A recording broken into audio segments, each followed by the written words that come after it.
Bonjour mes amis, nous vous avons promis que nous allons continuer à étudier en ligne. La fois passée, nous avons étudié la pluie. Nous savons que pendant la pluie, nous devons nous protéger avec les parapluies, les imperméables, les bottes. Et nous ne devons pas jouer sous la pluie.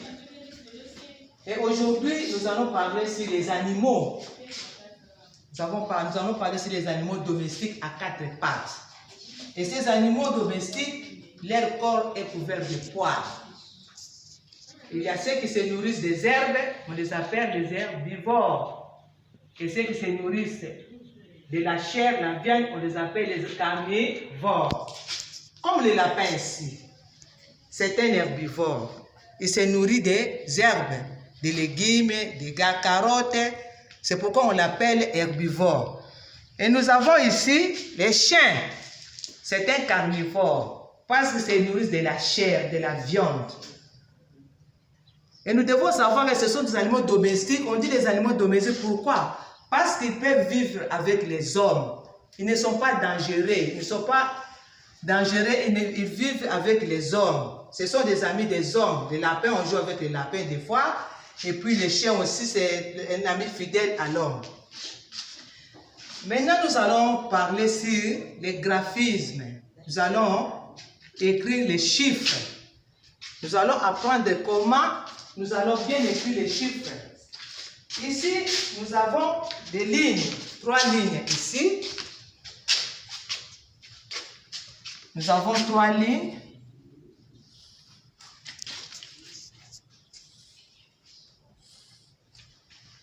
Chaque fois que nous allons écrire les chiffres, nous allons nous arrêter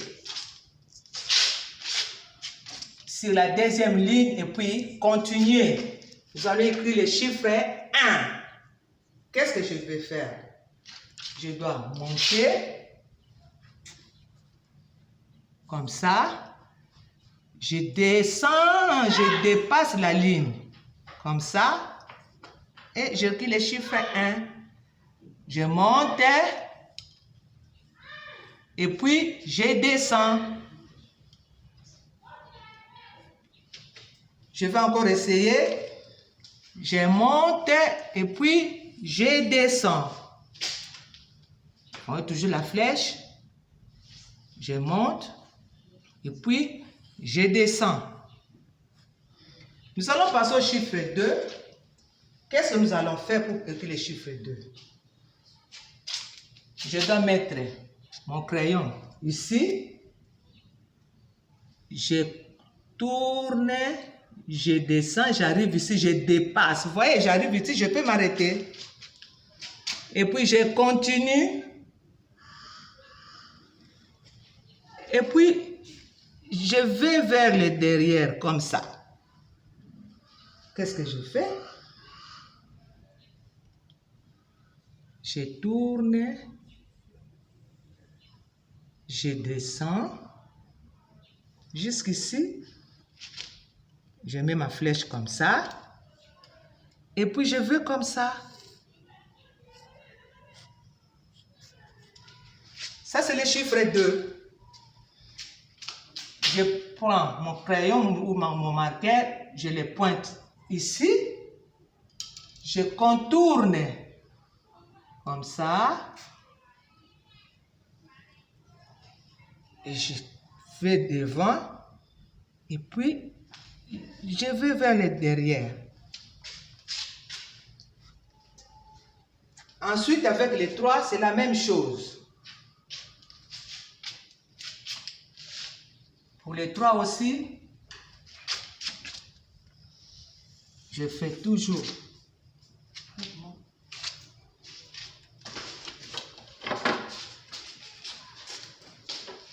Nous allons toujours procéder de la même manière parce que c'est la feuille que vous allez travailler avec.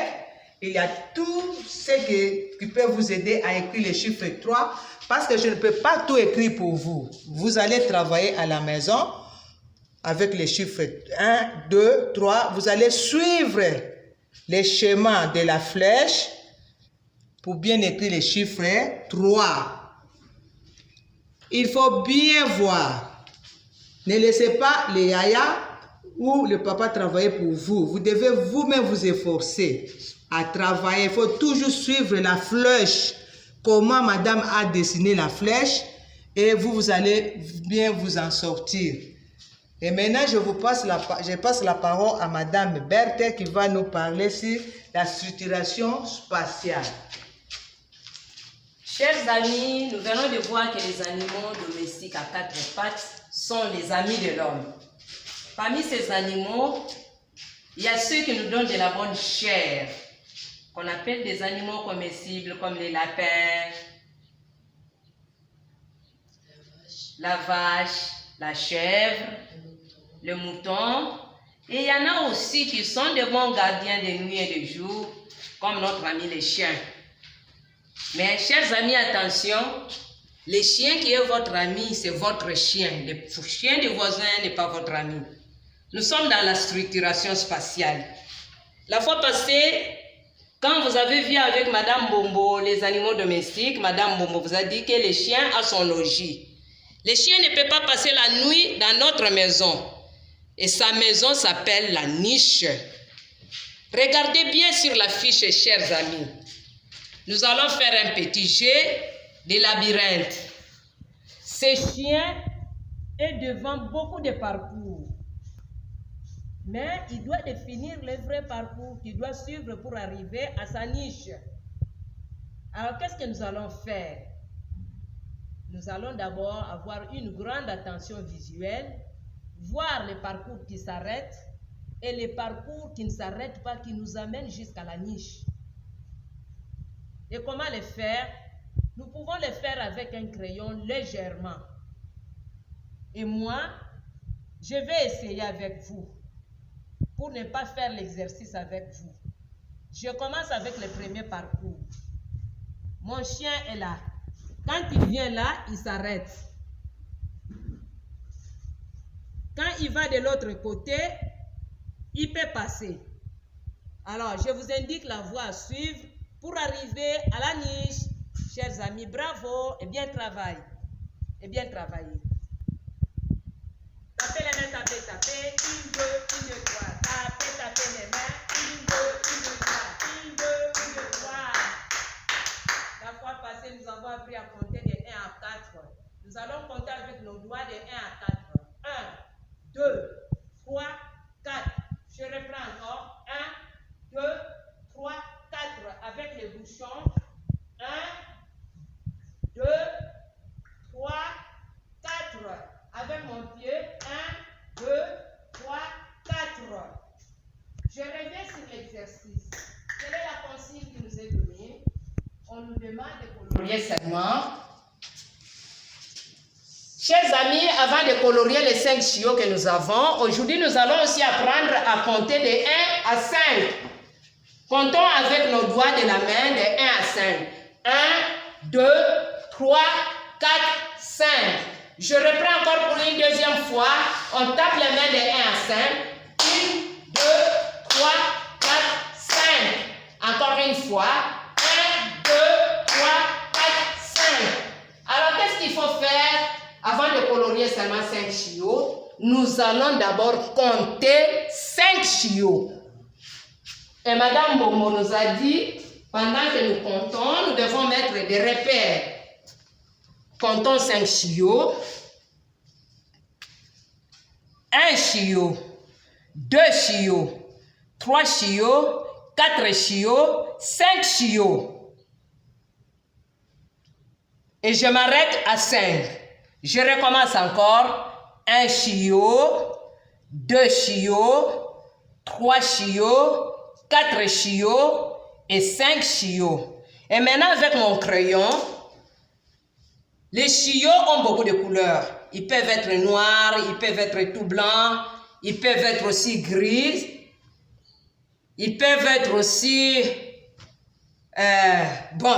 toutes les couleurs que vous aimez bien, mais que ça représente un petit beau chiot. Je vais colorier. Avec mon crayon, je vais suivre les consignes de coloriage.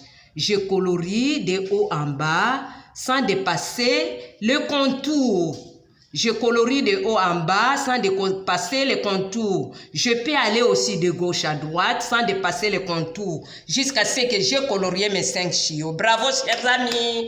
Bien travaillé. Je passe la parole à Madame Alice pour continuer. Allez, encore une fois, on tape le main. Très bien, les amis. Nous étudions les animaux domestiques à 4 pattes. Madame Berthe venait de nous dire tout à l'heure que la vache nous donne une bonne viande. On ne s'arrête pas seulement à sa viande, à sa chair. Et il y a aussi les laits qu'il nous donne. Il y a les bons laits là que nous prenons le matin, vient aussi des vaches. Très bien ici. Les amis, ici je vois, il y a aussi le mouton. Il y a de vaches et il y a aussi de moutons. Très bien, ce sont des animaux domestiques qui ne sont pas méchants. Ils sont très gentils. Ils habitent à côté de l'homme. Raison pour laquelle nous les appelons les animaux domestiques à 4 pattes. Très bien les amis. Mais nous allons travailler. Nous allons faire un exercice. Quelle est la consigne? Écoutez bien la consigne des amis. On nous demande de compter les vaches. C'est parce qu'ici, il y a le vache et aussi le mouton. Mais on nous demande de compter seulement quoi? Les vaches. Répétez les amis, on nous demande de compter quoi? Les vaches. Très bien les amis, les vaches. Est-ce que les vaches sont des moutons? Non. Les vaches sont des moutons? Non. Nous allons compter seulement les vaches. Les amis, avec moi, madame, nous allons compter. Allez. Qu'est-ce qu'on nous a toujours dit? Avant de compter, il faut un repère. Et moi, je ne mets pas les repères. Moi, j'utilise mon doigt. Allez, comptons les amis les vaches. Comptons 1 vache, 2 vaches, 3 vaches, 4 vaches. Allez, on recompte encore les amis. Et on compte cette fois-ci à haute voix. Comptons 1 vache, 2 vaches,